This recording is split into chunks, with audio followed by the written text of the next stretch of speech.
Steal by Jackson. Rejected by Porzingis.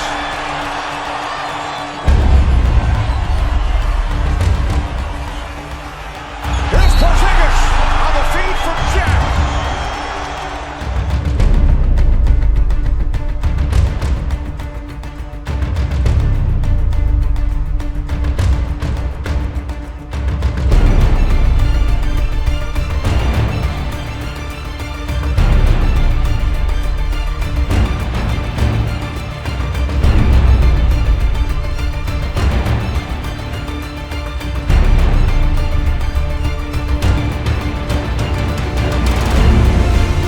Kristaps Porzingis simultaneously represents the past and the future. On one hand, he was the feather in Phil Jackson's cap, picking him out of relative obscurity, and he's also the unicorn, a 7'3" behemoth with guard skills and distance shooting. So far this year, he's been nothing short of spectacular, fulfilling his role as the man on offense for an upstart Knicks team that has surprised everyone with a 7-6 start to the season. In a refreshingly old-school approach, Jeff Hornacek has made sure to get plenty of post-ups for Porzingis.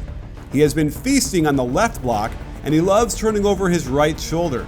KP has no fear of his shot getting blocked since he's already a giant with a high release, so turning over the right shoulder allows easy alignment to the rim, and while the ball is exposed, no one is going to affect this shot by blocking it.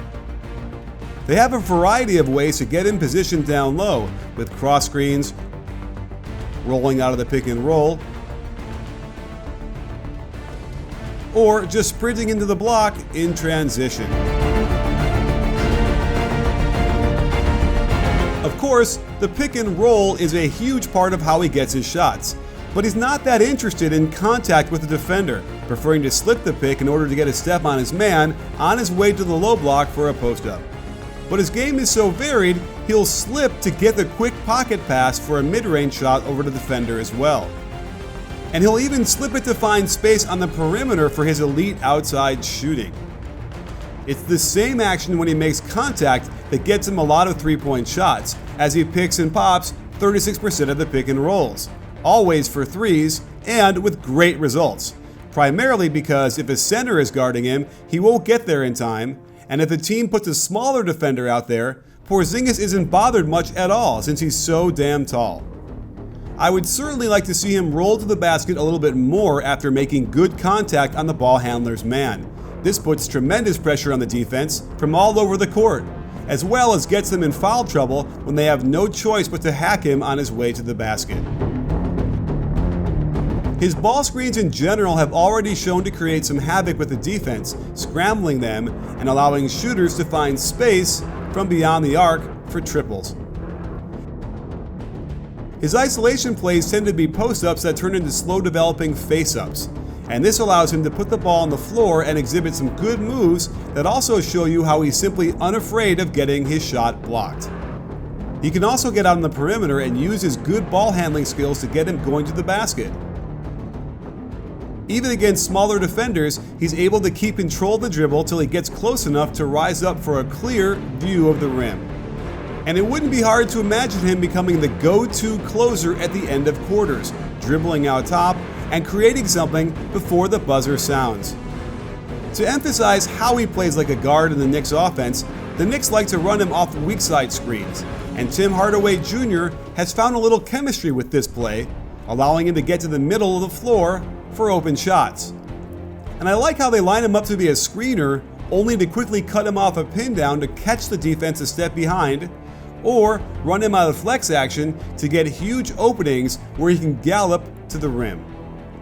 I'd like to see him get out more in transition where he'd be even more of a threat, but plays like this where he leaks out early hurt his defensive rebounding numbers, which are way too low for a guy his size. And the Knicks team is struggling to keep teams from grabbing offensive rebounds, and a lot has to do with how unaggressive he is around the hoop looking for the ball. He has to be more willing to mix it up and use his tremendous reach to snag at least 3 more boards per game. Defensively, he makes it very hard for players to post him up since he doesn't have to jump very high to block his man's shot, sometimes embarrassing the offensive player in the process. And he's also mobile from the weak side as a rim protector, willing and able to come over and erase teammates' mistakes when the offense gets deep penetration into the lane.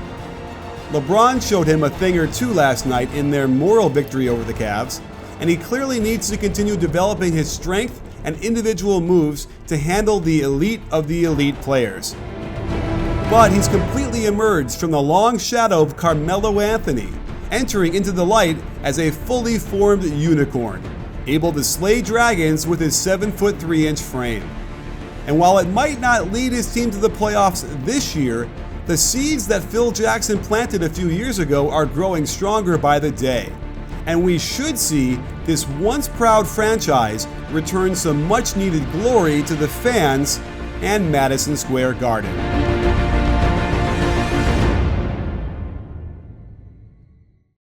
Sports fans, to see more of our great NBA content and analysis, make sure to hit the subscribe button, but also click the bell and adjust your settings so you can get an alert the second our videos drop, because trust me, you're going to want them hot and fresh. You in?